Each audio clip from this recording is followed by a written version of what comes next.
15 अगस्त 1947 भारत आज़ाद हुआ था, लेकिन 2025 में खड़े होकर जरा सोचिए, क्या हम सच में आज़ाद हैं? क्या हर भारतीय को आज बराबरी, इंसाफ, शिक्षा और सम्मान मिलता है?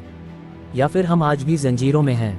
लेकिन इस बार ये जंजीरें दिखती नहीं, क्योंकि ये सिस्टम भेदभाव और अनदेखी में छुपी हुई हैं। आज़ादी सिर्फ अंग्रेजों के जाने का नाम नहीं था। आज़ादी का मतलब था हर भारतीय को अधिकार, सम्मान और समान अवसर देना। लेकिन आज कोई जाति से दबाया जाता है, कोई पैसे के नाम पर कुचला जाता है, कोई हक जानता ही नहीं और कोई जानबूझकर चुप है। ये कैसी आज़ादी है? समानता का मतलब सिर्फ एक लाइन में सबको खड़ा करना नहीं है। समानता का मतलब है हर किसी को उसी लाइन तक पहुंचने का रास्ता देना।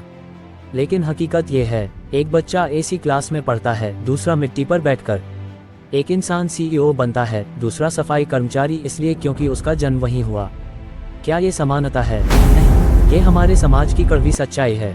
और जब तक हम इस असमानता के खिलाफ नहीं खड़े होंगे, हम सच में आज़ाद नहीं होंगे। संविधान कहता है हर नागरिक को न्याय मिलेगा, लेकिन गरीब को तारीख पे तारीख मिलती है और अमीर को सुविधा और छूट मिलती है। क्या आपने देखा है किसी नेता को सालों जेल में सड़ते हुए?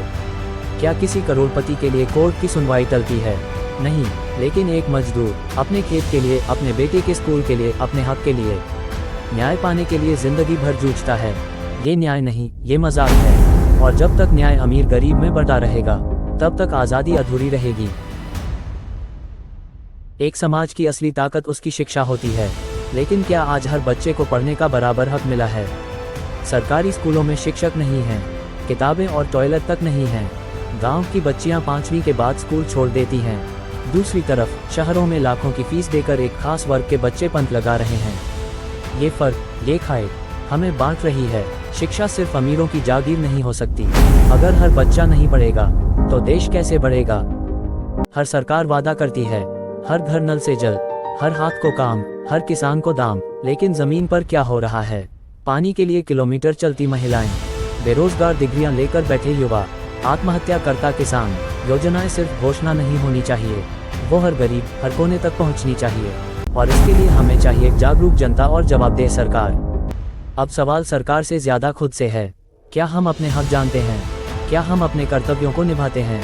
हम रिश्वत को चलता है कहते हैं, झूठे नेताओं को वोट देते हैं और फिर उम्मीद करते हैं बदलाव की। बदलाव वहां से शुरू होता है जहां आप खड़े हैं। बच्चों को सोचने की आज़ादी दीजिए, सरकारी सिस्टम से सवाल कीजिए, भ्रष्टाचार के खिलाफ आवाज उठाए। आप जागेंगे तभी भारत बदलेगा। आज का भारत एक नए मोड़ पर खड़ा है। अगर अब नहीं जागे तो आने वाली पीढ़ियों को हम क्या जवाब देंगे? आज एक कदम लीजिए, एक गरीब बच्चे को पढ़ने में मदद कीजिए, किसी महिला को उसके अधिकार के बारे में बताइए, RTI फाइल करना सीखिए और सबसे जरूरी अपने अधिकारों को समझिए और निभाइए। ताकत आपके हाथ में है, आवाज आपकी है, बदलाव आप ही से होगा। आज़ादी का जश्न मनाए, लेकिन आंखें खोलकर। झंडा सिर्फ लहराए नहीं, उस सोच को भी उड़ाए जो सबको साथ लेकर चले। जब हर बच्चा पढ़ेगा, हर नागरिक न्याय पाएगा और हर आवाज सुनी जाएगी, तभी भारत सच में आज़ाद कहलाएगा। जय हिंद, वंदे मातरम।